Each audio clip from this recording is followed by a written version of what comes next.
রঘুবরং সীতাপতি সুন্দরম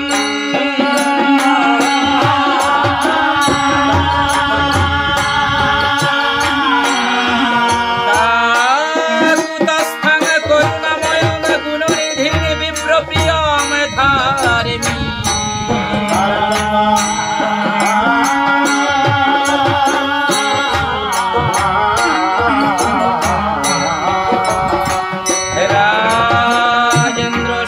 সন্ধাং দশরথ তনয়ং শ্যামলং শান্তং মূর্তিম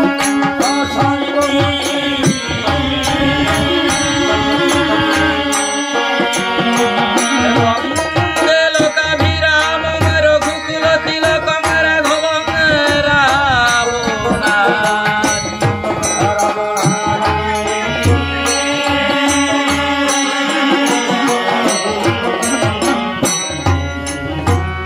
রামায় রামচন্দ্রায় রামভদ্রায় বেধসে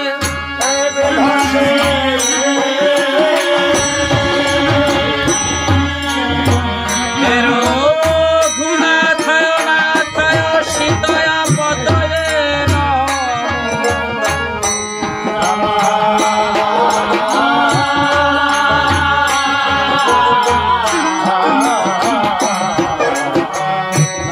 দক্ষিণে লক্ষ্মণ ধন্যী রামের বামেষ্ট জানকী শোভে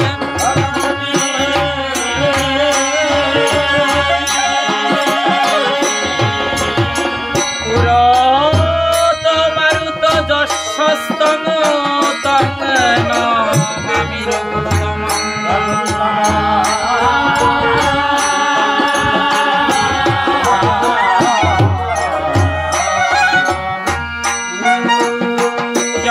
রাম রামিতি মধুরাং মধুরাক্ষরম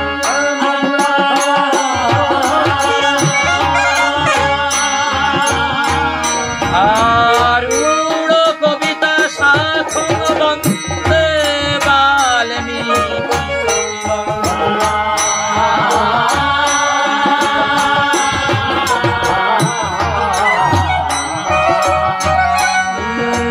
সমগ সরস্বতী আমার কণ্ঠে কর ভর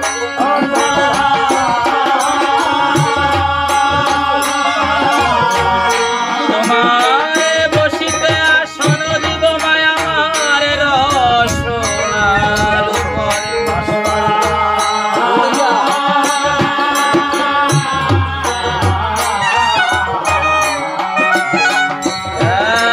মধুর রাম নাম ভাইরে যে করে স্মরণ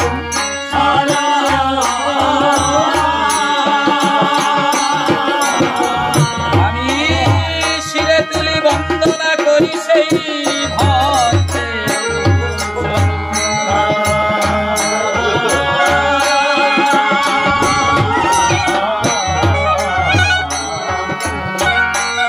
এই মধুর আমার শুনিতে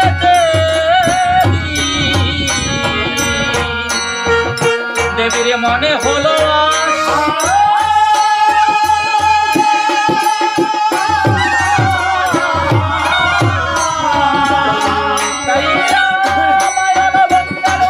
করেছিলেন আমার যোগী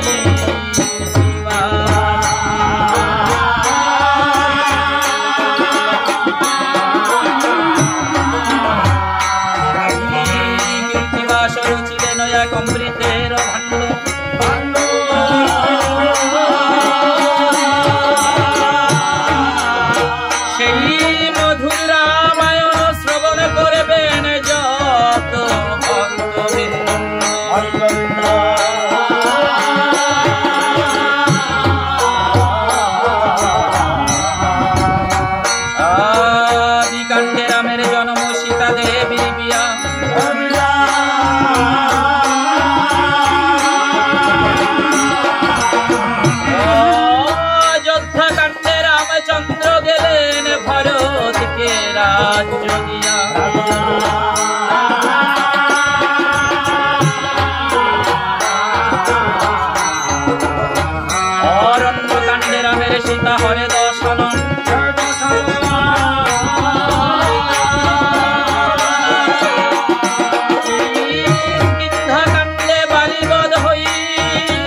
উত্তরাখণ্ডে সেতু বন্ধন রামের সাগর হলেন পাল।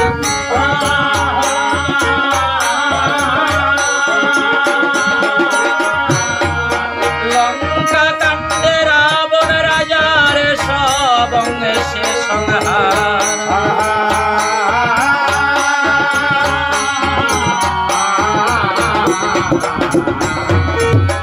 উত্তরাখণ্ড এতে সর্বকাণ্ডের অবশেষ।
সীতারে যুগলবদ্ধ রীতি পদ্মে করিয়ারাধ্য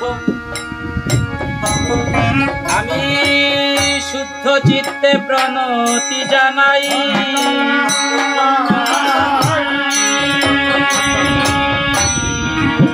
যত সাধু গুরু বৈষ্ণব হেরি আছেন যত পুরুষ নারী আমার ভক্তি পূর্ণ প্রণাম গ্রহণ করবেন সবাই।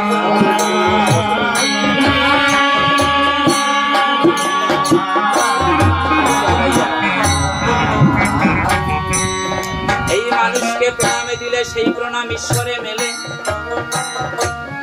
সর্বশাস্ত্রে আমরা দেখতে পাই কবি চণ্ডীদাস যিনি উচ্চ কণ্ঠে বলেছেন, তিনি সবার উপরে মানুষ সত্য, তাহার উপরে না। প্রেমের ঠাকুর ভাবা পাগলা আসি বাজাইলেন মিলনবাসী, আরে বললেন সবারে পাশাপাশি, আমি মানুষ ভালোবাসি গো, আমি মানুষ ভালোবাসি।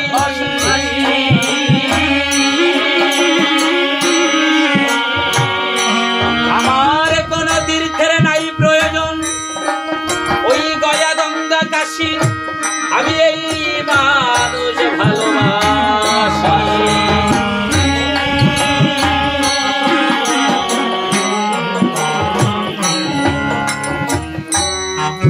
তাই সেই মানুষের চরণ লক্ষ্য করে আমি প্রণাম জানাই বারে বারে।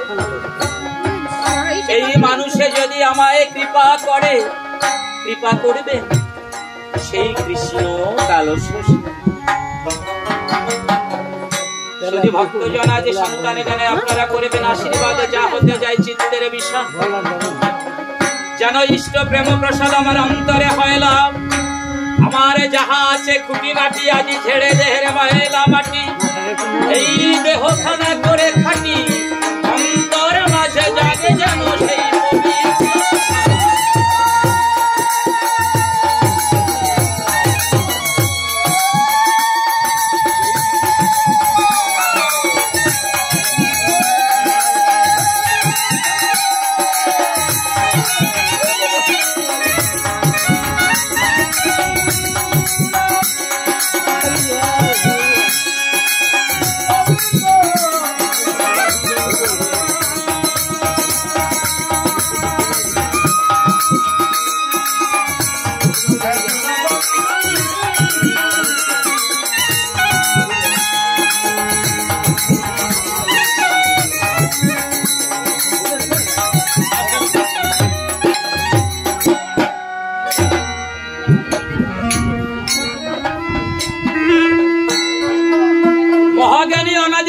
সরকার মহাশয় বললেন, যখন সংবাদে পেলেন তার প্রাণের ছোট ভাই রসিকলাল সরকার চিঠির জবাব পেয়ে মনের মানুষের কাছে চলে গেছেন, তখনই তিনি যে গান খেলা লিখেছিলেন শেষের চরণে গিয়ে কি বললেন, জীবনে খাতার পাতায় কি যে লেখা ছাই, কিছু তার মুছে গেছে আর কিছু মনে নাই। ও বাবা, আমাদের এই জীবনে যদি একটা খাতা হয়, এই জীবনে যদি একটা খাতা হয়, তবে সেই জীবনে খাতার হিসেব করতে হয়।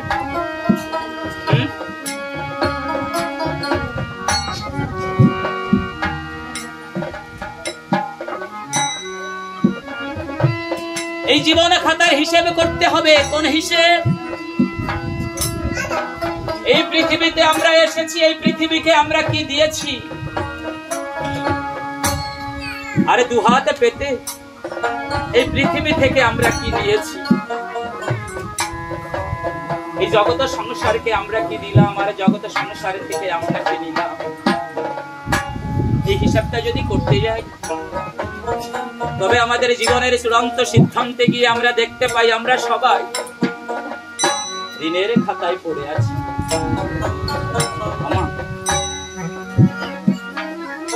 একটা নয়, দুটো নয়,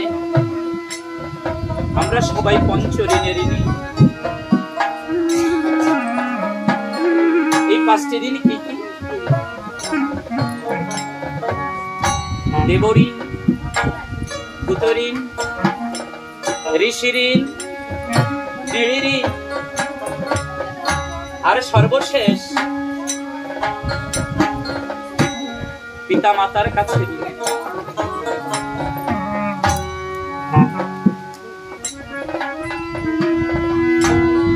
এই পৃথিবীর কোন সন্তান বা কোন ব্যক্তি যদি চেষ্টা করে, তবে প্রথমে যে চারটা ঋণের কথা বলা হয়েছে, অর্থাৎ দেবঋণ, ভূতঋণ, ঋষিঋণ, নৃঋণ, এই চারটা ঋণ পরিশোধ করা যায়।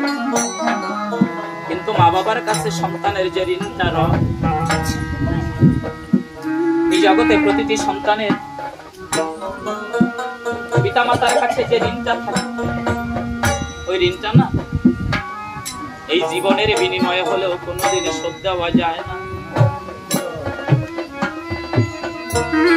এই পৃথিবীর কোন সন্তান বুকে হাত দিয়ে বলতে পারবে না যে আমি, কোন ব্যক্তি তার বুকে হাত দিয়ে বলতে পারবে না যে আমি আমার পিতৃ ঋণ শুধিতে পেরেছি, আমি আমার মায়ের ঋণ শুধিতে পেরেছি। কেননা মা বাবা কখনো বলে না আমাকে ভালো খেতে দাও, আমাকে ভালো পড়তে দাও, আমাকে ধন দাও, আমাকে দৌলত দাও, আমাকে আরাম দাও, আমাকে আয়েশ দাও, আমাকে বিলাসিতা দাও, আমাকে ঐশ্বর্য দাও, আমাকে প্রভাব দাও, আমাকে প্রতিপত্তি দাও। কি চায় মা বাবা? ও বাবা, ভবনাট্য রঙ্গমঞ্চে তো আমরা পিতার ভূমিকায় অভিনয় করছি, আর মা আপনার তো মায়ের ভূমিকায় অভিনয় করে চলেছে। আমাদের জীবন দিয়ে বিবেচনা করি আমরা আমাদের সন্তানের জন্য কি না করি। কি চায় মা বাবা? ঠাকুরকে ডেকে বলে, ঠাকুর জীবনের যত দুঃখ আছে, যত জ্বালা আছে, যত কষ্ট আছে, যত বেদনা আছে, যত না পাওয়া আছে, যত নিপীড়ন আছে, হে ঠাকুর সব তুমি আমাদেরকে দাও। এর বিনিময়ে তুমি আমার সন্তান সন্ততি ভালো রেখো।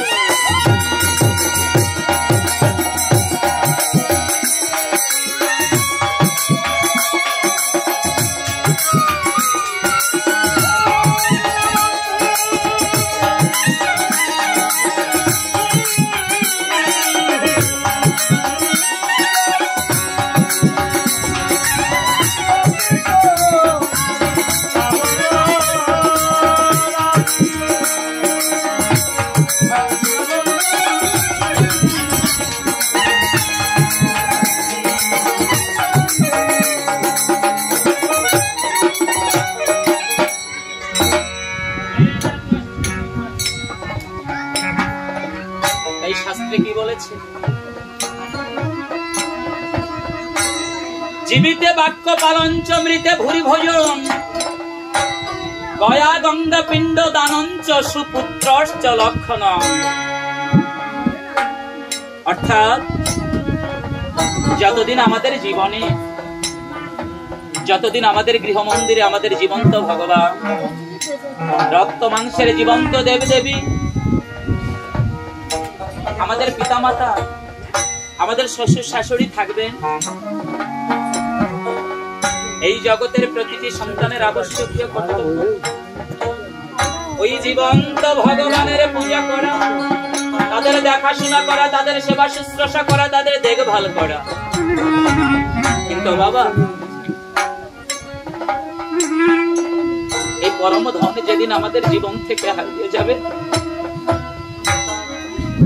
কেননা এই জগতের তো কেউ আর চিরদিনের জন্য তো নয়। জাতস্যহি ধ্রুব মৃত্যু ধ্রুবং জন্ম মৃত সচ। প্রকৃতির অমোঘ নিয়ম, অব্যর্থ নিয়ম। বাবারে, এই জগতের যত বন্ধু দেখেন, যত বান্ধব দেখেন, যত প্রিয়জন দেখেন, যত আপনজন দেখেন, সবাই একদিন আপনার সাথে বেঈমানি করতে পারে, কিন্তু মরণ বন্ধু, মরণ বন্ধু কখনো বেঈমানি করে না। আজ হোক আর কাল হোক, আপনার জীবনে দরজায় এসে একদিন কড়া নাড়বে। প্রকৃতির সেই অমোঘ অব্যর্থ নিয়মে যেদিন আমাদের জীবন থেকে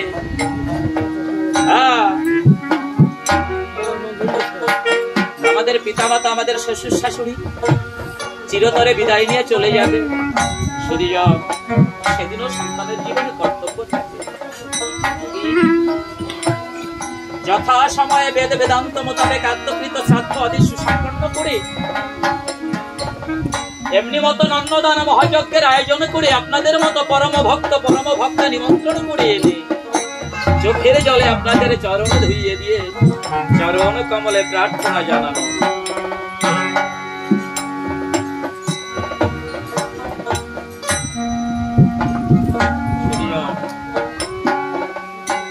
আহারা সন্তানের সম্পদ, যাদের জীবন থেকে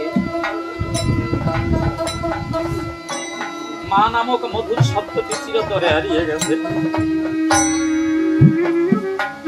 কেবল কথায় মালিকা গেথে এই পিতা মাতাকে উপস্থাপন করা সম্ভব নয়, হৃদয় দিয়ে উপলব্ধির বিষয়। এই পৃথিবীতে যত শব্দ আছে, যত শব্দ এ পর্যন্ত উচ্চারিত হয়েছে, এর মাঝে মধুরতম শব্দ হচ্ছে মা। মা কথাটি ছোট্ট হতে কিন্তু জানো ভাই, ইহার সে নাম যে মধুর ত্রিভুবনে নাই। এই ছোট শব্দটার মাঝে যে স্নিগ্ধতা আছে, যে মমতা আছে, যে কোমলতা আছে, যে মধুরতা আছে, আর কোন শব্দ নেই। আজ সেই মাহারা সন্তানের সন্ততি গললগ্ন কৃতবাসে গীতাঞ্জলি পুটে সজল জলদ নয়নী সেদিন আপনাদের চরণ কমলে শরণে নিয়েছে।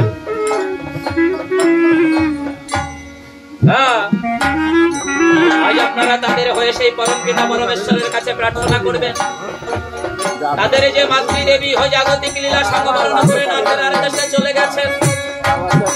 এই মায়াময় সংসারে ধর্ম পালন করতে করতে সেই বিদেহী আত্মার কর্মজীবনে জ্ঞাত বা অজ্ঞাত ভাবে যদি কোনো কলুষ কালিমা, যদি কোনো পাপ এবং গিলতা, যদি কোনো আবিলতা, যদি কোনো ভুল ত্রুটি, যদি কোনো অন্যায় অপরাধ থেকে থাকে, হে কৃপাময় তুমি তো কৃপা বাড়িতে, তব কৃপা বাড়ি পরিশোধন করে তাকে পরিশোধন করে পবিত্র করে তোমার রাতুল চরণ তাতে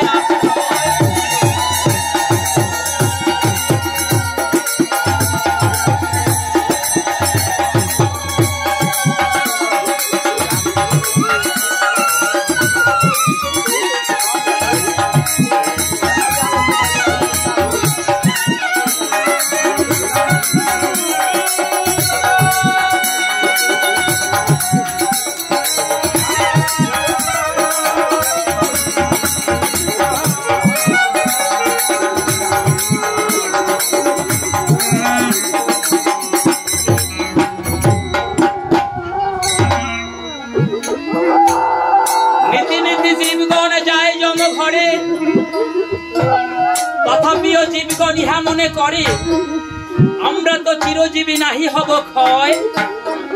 ইহার চেয়ে কি আশ্চর্য আছে মহাশয়? কি ভাবছে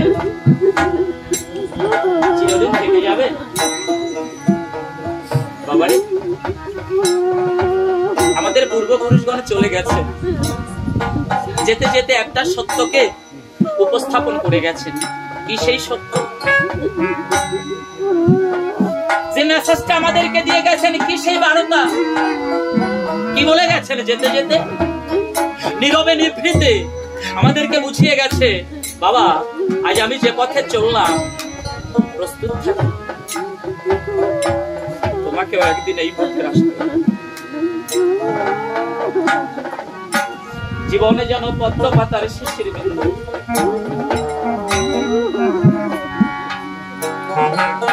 দিন শেষ,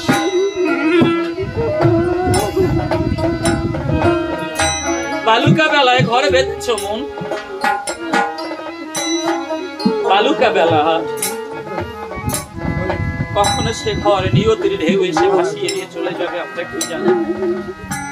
এমন করে সাধুর সঙ্গে, সাধুর রঙ্গে, সাধুর ভাব তরঙ্গে এই মানব দেহ তরিখানা দোলাবো, মানব দেহ তরিখানা ভাসাবো।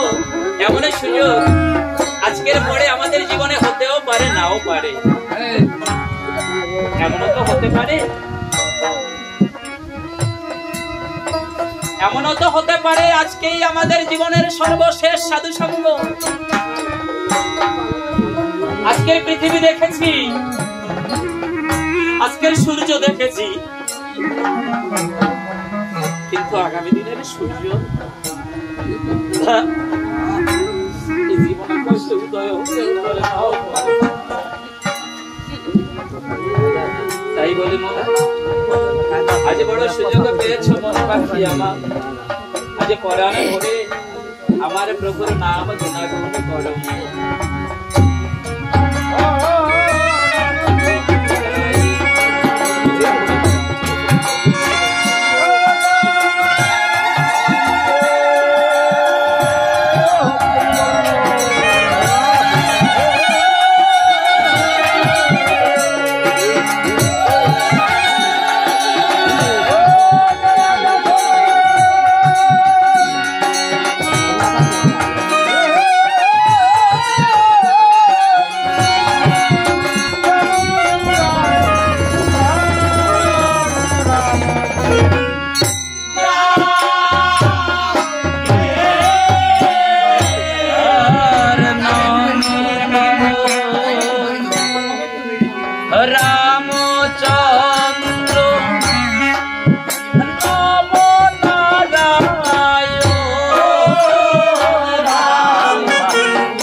আমি জানি প্রভু তুমি নিখিল বিশ্বের স্বামী, তোমারে পূজিতে হইয়া আছি আমি ব্যর্থ।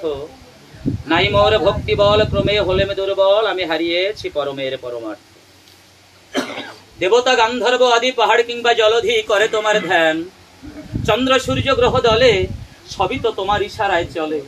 তুমি ব্রহ্মার ব্রহ্মজ্ঞান, কে আছে তোমায় বর্ণে?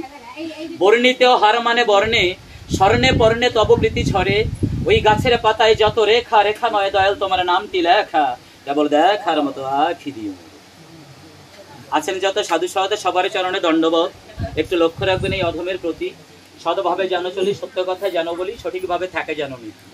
কেননা শাস্ত্র মাসে দেখতে পাই ঝিনুকেতে কিছু নাই, যদি পড়ে তাতে সাথী নক্ষত্রের জল। ওই সাথী নক্ষত্রের জলের ফলে তবেই তাতে মুক্ত ফলে, শাস্ত্র মাছে আছে অবিকল। আমিও শূন্য ঝিনুকের ন্যায় আজ দাঁড়িয়েছি এ সভায়। শক্তি ভক্তি জ্ঞান গরিমা আমার কিছু নেই, তবে একটি ভরসা আমার আছে, বলি আপনাদিগের কাছে যদি সাধু গুরুর চরণ ধরু। কেননা সাধু গুরুর কৃপা হলে পরে মরা গাছেও ফুল ফোটে, সর্বশাস্ত্রে আছে তার প্রমাণ। আপনাদের আশীর্বাদেরই জোরে আমার অন্তরে যেন সেই প্রেম ফুল ফোটে, ওই ফুলের সুরভি আপনারাই করবে আস্বাদ। শিক্ষাগুরু গোসাই আমার কদমবাড়ি নিবাসী কালাচাঁদ, যিনি আমার হৃদয় আকাশের চাঁদ, আমার সেই জীবন্ত ভগবানের চরণে আমার ভক্তিপূর্ণ প্রণাম জানাই। হে বান্ধব, হে দরদি, হে কৃপাময়, তুমি যেখানেই থাকো আমাকে তুমি ভালোবেসে আমার হৃদয় মন্দিরে বসে রসাভাসে রাম কথা, হরি কথা, কৃষ্ণ কথা, ভক্তের কথা, ভগবানের কথা তুমি আমাকে দিয়ে বলাইও। এই তোমার রাতুল চরণে নিবেদন। শুধু ভক্তবৃন্দ, আমার গুরু মহোদয়ের কৃপায়, আমার পিতামাতার আশীর্বাদে, আর আপনাদের মতো ভক্ত সজ্জনার আশীর্বাদে ওই অনন্ত অসীম রামায়ণে কাব্য সিন্ধু হতে আমি যৎকিঞ্চিত অভ্যস্ত হয়েছি। সেদিন আপনারা জানেন, রামায়ণ কেবল একটি ধর্মীয় গ্রন্থই নয়, এই ধর্মীয় গ্রন্থ হবার পাশাপাশি রামায়ণ কিন্তু মহাকাব্য, যাকে বলা হয় আমাদের কালচারাল ডকুমেন্টস, অর্থাৎ আমাদের সংস্কৃতি।